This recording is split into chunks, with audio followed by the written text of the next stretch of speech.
Hello everyone, this is Abrar. Welcome back to Sciencepedia. আমরা আমাদের চ্যানেলে একটা নিউ টপিক শুরু করতে যাচ্ছি। সেটা হচ্ছে যে অর্ডিনারি, হেডিং দেখে বোঝা যাচ্ছে অর্ডিনারি ডিফারেনশিয়াল ইকুয়েশনস। তো এটা হচ্ছে যে অনার্স সেকেন্ড ইয়ারের জন্য এবং এনটিআরসি এক্সামের জন্য থাকবে। তো এটা হচ্ছে যে আমরা মোটামুটি বেসিক্যালি পড়ার ট্রাই করব এবং এটা হচ্ছে যে ডেমো ক্লাস হিসেবে থাকবে। আমি যতগুলো সম্ভব এই চ্যাপ্টারের উপর ভিডিও বানানোর চেষ্টা করব এবং এটার অনলাইন পেইড কোর্সও চালু থাকবে। তো যারা যারা ইন্টারেস্ট আসো তারা হচ্ছে ডেসক্রিপশনে লিঙ্ক দেওয়া থাকবে, হোয়াটসঅ্যাপ লিঙ্ক দেওয়া থাকবে, হোয়াটসঅ্যাপ লিঙ্কে আমাদের সাথে যোগাযোগ করলে হয়ে যাবে।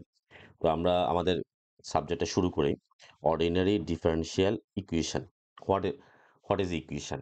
ইকুয়েশন মিনস হচ্ছে যে আমরা প্রথমে ইকুয়েশনে চিন্তা করি। ইকুয়েশন ইকুয়েশন মিনস হচ্ছে একটা রিলেশন।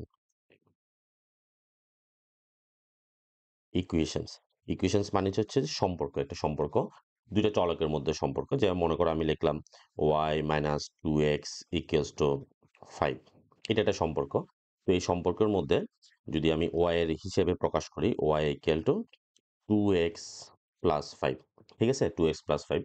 তার মানে হচ্ছে যে এখানে দুইটা ভেরিয়েবল আছে, একটা হচ্ছে যে এক্স, একটা হচ্ছে ওয়াই। এখন আমি যদি এক্স এর ভ্যালু ইনপুট দিই তাহলে আমি ওয়াই এর ভ্যালু পাবো। ঠিক আছে, তার মানে ওয়াইটা ডিপেন্ড করতেছে কার উপর? এক্স এর উপরে ডিপেন্ড করতেছে। তো এই সমীকরণ মানেই হচ্ছে যে দুইটা চলকের মধ্যে, দুই বা ততোধিক হইতে পারে, দুইটা চলকের মধ্যে সম্পর্ক। তো সম্পর্কের মধ্যে তাহলে একটা হচ্ছে যে ইন্ডিপেন্ডেন্ট স্বাধীন চলক, আর একটা হচ্ছে যে অধীন চলক। স্বাধীন চলককে যার মান ইচ্ছাধীনভাবে নিতে পারো, তুমি যার মান ইচ্ছাধীনভাবে নিতে পারবা সেটা হচ্ছে স্বাধীন চলক।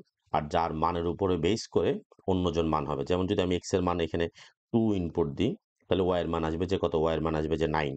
তার মানে এক্সটা হচ্ছে ওয়াইটা ডিপেন্ড করতেছে, ওয়াই এর ভ্যালু ডিপেন্ড করতেছে কার উপরে? এক্স এর উপরে ডিপেন্ড করতেছে। তো সেই জন্য এখানে এক্স কে বলা হবে independent variable. X is said to be independent variable,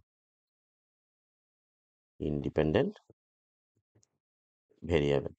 R Y হচ্ছে যে dependent variable.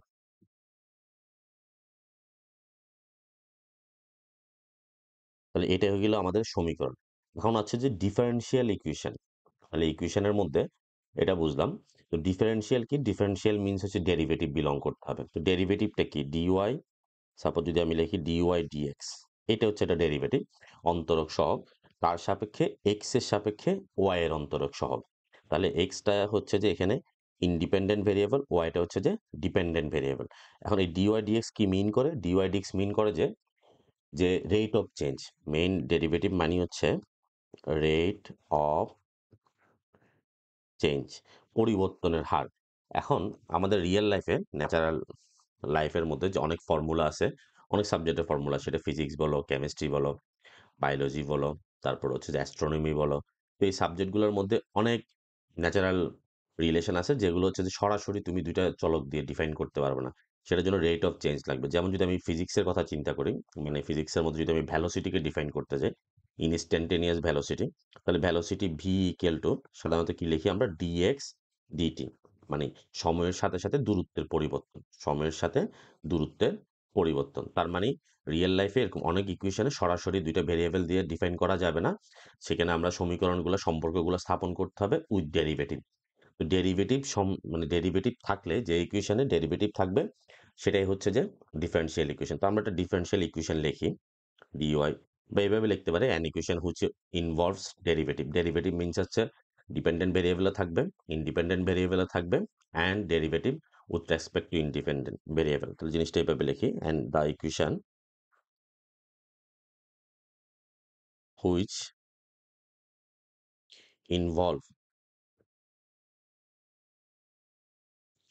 Involves the equation involving লিখতে পারি, দ্য ইকুয়েশন ইনভলভিং, সুন্দর করে লিখি, sorry, the equation involving derivatives derivatives is said to be differential equation.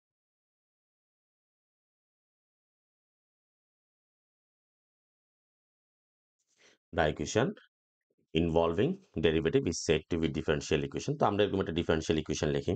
Suppose মনে করো d square y dx square plus 16x equal to 0।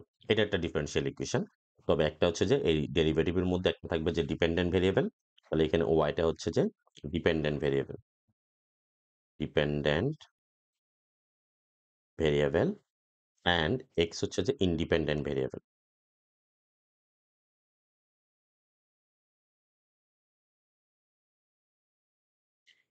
Dependent variable থাকবে, independent variable থাকবে and derivative with respect to independent variable. Independent ভেরিয়েবলের সাপেক্ষে differential থাকবে, অন্তরীকরণ থাকবে, অন্তরক সহগ, sorry অন্তরক সহগ থাকবে, তখন সেটাকে আমরা ডিফারেন্সিয়াল ইকুয়েশন বলবো। এখন ডিফারেন্সিয়াল ইকুয়েশনের ক্লাসিফিকেশন যদি করতে যাই তাহলে দুইটা টাইপ। একটা হচ্ছে যে ক্লাসিফিকেশন লিখি, classification,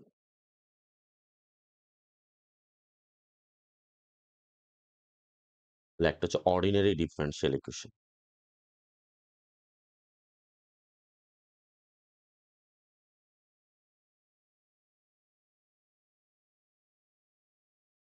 ordinary differential equation, ordinary differential সাধারণ অন্তরকসহ মধ্যে। সাধারণ মানে কি? যখন কোনো ঝামেলা টামেলা থাকবে না, একদম সিম্পল জিনিস থাকবে। তো সিম্পল জিনিসের মধ্যে যদি ইন্ডিপেন্ডেন্ট ভেরিয়েবল সিঙ্গেল থাকে, মানে এটা কখন হবে অর্ডিনারি? যদি একটা মাত্র ইন্ডিপেন্ডেন্ট ভেরিয়েবলের সাপেক্ষে থাকে। যেমন মনে করো আমি ধরলাম dx dt plus dy dt plus 16 equal to 0।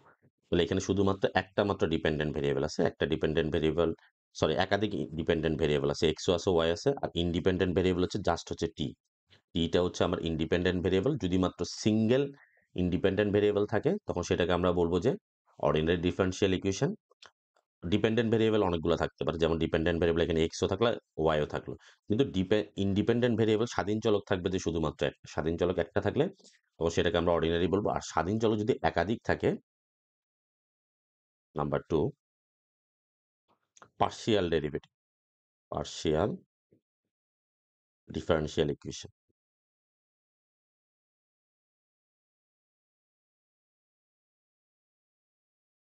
PDE আমরা সংক্ষেপে লিখবো এরপরে। তাহলে পার্শিয়াল হচ্ছে যে যেমন মনে করো del Y del X plus del square Y দিতে পারি, del Z del square Z del Y square plus 16। তাহলে এখানে এক্সও আছে, আমার ইন্ডিপেন্ডেন্ট ভেরিয়েবল এক্সও আছে, ওয়াইও আছে, তখন হচ্ছে পার্শিয়াল ডিফারেনশিয়াল ইকুয়েশন। তো আমাদের এই সাবজেক্ট হচ্ছে যে অর্ডিনারি ডিফারেনশিয়াল ইকুয়েশন। আমরা এখানে অর্ডিনারি, শুধু অর্ডিনারি ব্যাপারগুলো পড়বো। আর পার্শিয়াল ডেরিভেটিভ হচ্ছে আরেকটা কোর্স থাকবে, সেটা হচ্ছে অনার্স ফোর্থ ইয়ারের জন্য, সেটা তোমরা ফোর্থ ইয়ারে গেলে পড়তে পারবা। তো আমরা হচ্ছে যে পুরো চ্যাপ্টারটা অর্ডিনারি ডিফারেনশিয়াল ইকুয়েশনের জন্য পড়বো। এখন এই ডিফারেনশিয়াল ইকুয়েশনের কাজটা কি আসলে? ডিফারেনশিয়াল ইকুয়েশন, ইকুয়েশন মানে হচ্ছে যে একটা সম্পর্ক, সেই সম্পর্কের একটা কি থাকবে, সলিউশন থাকবে, সমাধান থাকবে। এখন আমার কাজ হচ্ছে যে এটা যে কোনো বাস্তবের যে কোনো দুইটা জিনিসের মধ্যে বা যেই সম্পর্কগুলোর মধ্যে রিয়েল লাইফ যে ইভেন্টগুলো আছে, ইভেন্টগুলোর মধ্যে একটা ডিফারেনশিয়াল ইকুয়েশন ফর্ম করা। এখন ইকুয়েশন ফর্ম করে সেটার একটা কি বের করা, সলিউশন বের করা। সলিউশন বের করতে পারলে, সলিউশন জিনিসটা কি, যেমন মনে করো সলিউশন কেন দরকার হচ্ছে, যেমন মনে করো আমার একটা ফাংশন হচ্ছে Y equal to E X square, ঠিক আছে, এটা দেওয়া আছে। এটাকে তো এক্ষেত্রে যদি আমরা ডিফারেনশিয়াল ফর্মে নিয়ে যাই, তাহলে ডিওয়াই উভয় পক্ষে এক্স এর সাপেক্ষে অন্তরীণ করে ই এক্স স্কোয়ারকে করলে ই এক্স স্কোয়ার, এক্সকে আবার করলে 2x। এখন যদি আমরা ভ্যালুটা আবার বসাই দিই dy dx equal to 2xy, এখন আমার সমীকরণ দেওয়া থাকবে এই জিনিসটা, এটা হচ্ছে ডিফারেনশিয়াল ইকুয়েশন। এখন ডিফারেনশিয়াল ইকুয়েশনের মধ্যে আমি আসলে মেইন ফাংশনটাকে আমি এটা লুকাই ফেলি, আমাকে শুধু এটাই দেওয়া আছে dy dy dx equal to 2xy। তাহলে এটার মেইন ফাংশনটা কি সেটা আমরা জানি না, তাহলে এই ইকুয়েশনের সলিউশন হচ্ছে যে আমার এই Y equal to E X square, এটাই হচ্ছে মেইন ফাংশন। তাহলে কোনো একটা ডিফারেনশিয়াল ইকুয়েশন থেকে ঠিক কোন ফাংশনকে ডেরিভেটিভ করার ফলে এই ফরম্যাটটা আসছে, কোন ফাংশনটাকে ডেরিভেটিভ করার ফলে আমার এই ফরম্যাটটা আসছে, সেটা আমাকে ফাইন্ড আউট করতে হবে। তাহলে এটা সলিউশন হচ্ছে কি Y equal to E X square, এটাকে ডেরিভেটিভ করার পর এটা আসছে। তো আমাদের সবসময় এরকম ফরমেশন দেওয়া থাকবে, সেখান থেকে সমীকরণটা মেইন ফাংশনটা নিয়ে আসতে হবে। তো এটা গেল মোটামুটি ডিফারেনশিয়াল ইকুয়েশনের কারণ, মানে এটা সলিউশন বের করা। এখন আমরা মেইন জিনিসটা যেটা পড়বো যে অর্ডার। অর্ডার মানে হচ্ছে সোজা জিনিস, অর্ডার মানে হচ্ছে যে যত ক্রম থাকবে, সর্বোচ্চ যতবার অন্তরীকরণ থাকবে। যেমন মনে করো আমি লিখলাম D square X dt square plus 2dx dt whole cube plus 16 equal to 0। 16টা দূরে যাচ্ছে না, ঘুরে ফিরে 16-এ চলে আসতেছে। তাহলে এখানে সর্বোচ্চ কতবার অন্তরীকরণ আছে? সর্বোচ্চ ২ বার অন্তরীকরণ আছে। এই সর্বোচ্চ যে ২ বার অন্তরীকরণ আছে, আর একটা এটা হচ্ছে ১ বার অন্তরীকরণ, এটা হচ্ছে ২ বার অন্তরীকরণ। তাহলে এটার অর্ডার হচ্ছে যে অর্ডার ইজ 2, অর্ডার হচ্ছে যে 2। আরেকটা হচ্ছে পাওয়ার বা ঘাত বা ডিগ্রি বলতে পারি। ডিগ্রি হচ্ছে যে, তাহলে ডিগ্রি কত? ডিগ্রি হচ্ছে সর্বোচ্চটার যে ডিগ্রি থাকবে, মানে অর্ডারের যে ডিগ্রি থাকবে, অর্ডারের যে পাওয়ার থাকবে সেটা হচ্ছে ডিগ্রি। তাহলে এখানে অর্ডার হচ্ছে যে এটা, এটার পাওয়ার হচ্ছে যে 1, তার মানে ডিগ্রি হচ্ছে যে 1। অর্ডার হচ্ছে যে ম্যাক্সিমাম যতবার অন্তরীকরণ থাকে, তাহলে অর্ডার হচ্ছে 2। আর অর্ডারের উপরে যে পাওয়ারটা থাকবে, পাওয়ার কিন্তু 3 কাউন্ট হবে না এখানে। এখানে কিন্তু 3 টা কাউন্ট হবে না। কারণ 3 টা হচ্ছে যে 3 যে অর্ডারের উপর আছে সেটার অর্ডার হচ্ছে যে 1। তো 1 এরটা কাউন্ট হবে না। আমরা কাউন্ট করব ম্যাক্সিমাম যেটা আছে, ম্যাক্সিমাম যে যতবার অন্তরীকরণ আছে সেটার যে পাওয়ারটা আছে সেটাকে আমরা কাউন্ট করব। তো অর্ডার হচ্ছে 2 আর আমার ডিগ্রি হবে,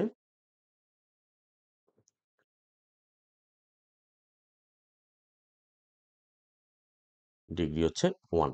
তো এটা ডেফিনিশন বইয়ের মধ্যে, এগুলো খুব সহজ জিনিস। দেখলেই বইয়ে দেখলেই বোঝা যাবে অর্ডার কি ডিগ্রি কি। এখানে আরো অনেকগুলো ডেফিনিশন আছে। সেগুলো হচ্ছে আমরা যখন যে চ্যাপ্টারে যে টপিকস প্রবলেম সলভ করতে যাব সেই প্রবলেম নিয়ে ডিসকাস করব। ঠিক আছে? তো আমরা সরাসরি প্রবলেমে চলে যাই। যে ফরমেশন ডেফিনিশন গুলা নিজেরাও পড়তে পারো, আবার প্রবলেম থাকলে কমেন্টসও করতে পারো, এবং আমি টপিকস ওয়াইজ ডিসকাস করব। তো আমরা ডাইরেক্ট প্রবলেমে চলে যাই।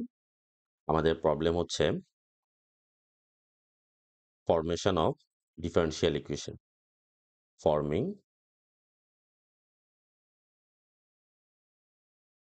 আমরা ডি লিখবো নেক্সট টাইম থেকে, ডিফারেনশিয়াল ইকুয়েশন। তাহলে আমাদের কিছু একটা ইকুয়েশন দেওয়া থাকবে, সেটা ডিফারেনশিয়াল ইকুয়েশন বের করতে হবে। এখন আমরা একটা প্রবলেম সলভ করি। Question number 2,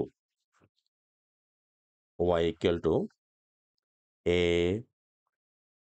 cos x plus b sin x। এটা একটা ইকুয়েশন। এটার বলছে যে এটা ডিফারেনশিয়াল ইকুয়েশন করতে হবে, ডিফারেনশিয়াল ইকুয়েশন ফাইন্ড আউট করতে হবে। এখন ডিফারেনশিয়াল ইকুয়েশন ফাইন্ড আউট করার জন্য তাহলে আমরা অন্তরীকরণ করতে হবে। তো এখানে যেটা ঝামেলা সেটা হচ্ছে যে অন্তরীকরণ আমরা কতবার করব, কতবার করলে আমরা অন্তরীকরণ করা যাবে। তাহলে অন্তরীকরণ করতে হবে যতক্ষণ পর্যন্ত এখানে একটা কনস্ট্যান্ট আছে, দেখো a, আর এখানে হচ্ছে b, মানে এই দুইটাকে আমরা ব্যানিশ করতে হবে। যতক্ষণ পর্যন্ত এই কনস্ট্যান্ট গুলা ব্যানিশ হবে না ততক্ষণ পর্যন্ত আমরা অন্তরীকরণ করে যাব। তাহলে মেইন টার্গেট হচ্ছে যে আমাদের কনস্ট্যান্ট গুলাকে কি করতে হবে? ব্যানিশ করতে হবে। তো প্রথমে আমরা একবার অন্তরীকরণ করি, differentiating both side with respect to x. তো একবার অন্তরীকরণ করলে dy dx ddx of a cos x। আমরা কিছু কাজ যদি সমস্যা থাকে, কারণ এগুলোর সাথে আমরা মোটামুটি অনেক আগে থেকে পরিচয়, সেই ইন্টার থেকে পরিচয়, তো আমরা অনেকগুলো এক্সপ্লেইন ডিরেক্ট লিখে ফেলতেছি। তাহলে আমার এখানে এটা হচ্ছে যে কনস্ট্যান্ট, এই তাহলে ddx একবার cos x এর উপর হবে, ddx একবার sin x এর উপর। তো আমরা প্রথমে একবার এটার উপর অ্যাপ্লাই করি। এটার উপর অ্যাপ্লাই করলে তাহলে কি আসতেছে আমার? a, আচ্ছা একটা লাইন লিখি আমরা, পরে থেকে আমরা জিনিসগুলো শর্টকাট করব। Plus b ddx of sin x। ঠিক আছে? তো আমরা a রাখলাম, cos x কে করলে মাইনাস sin x, b থাকলো, sin x কে করলে cos x। এখনো কি আমার a b এর ভ্যালু বসানো যাচ্ছে? যাচ্ছে না, এখনো সেম হয়নি। তাহলে আমরা কি করতে হবে? আবার অন্তরীকরণ করে, অ্যাগেন ডিফারেন্সিয়েটিং, আবার যদি করি মাইনাস a sin x কে করলে cos x, এখানে করলে মাইনাস b sin x। এখন দেখো ম্যাচ করতেছে। আমাদের মেইন যে ফাংশনটা দেওয়া আছে, এই যে মেইন ফাংশনটা হচ্ছে যে a cos x b sin x, এখানে দেখো a cos x b sin x, তার মানে মাইনাসটাকে যদি কমন নিয়ে ফেলে তাহলে কাজটা মোটামুটি ওকে। মাইনাস কমন নিলাম, a cos x plus b sin x। এটার ভ্যালু হচ্ছে আমরা বসাই দিতে পারি d square y dx square minus y, শেষ। So d square y dx square plus y equal to 0, which is the required differential equation of 1। তাহলে এটাই হচ্ছে আমার ডিফারেনশিয়াল ইকুয়েশন। এখানে কিন্তু আমার আর কোনো কি নাই, আমার আর কোনো কনস্ট্যান্ট নাই, কনস্ট্যান্ট ভ্যানিশ হয়ে গেছে। তাহলে এটাই হচ্ছে আমাদের যে কোনো একটা গিভেন ডাটা থাকবে সেটা ডিফারেনশিয়াল ইকুয়েশন বের করা। এর পরের ভিডিওতে আমরা আরো কিছু প্রবলেম সলভ করব, ক্রমান্বয়ে করেই যাব। ওকে, দেখা হবে নেক্সট টাইম।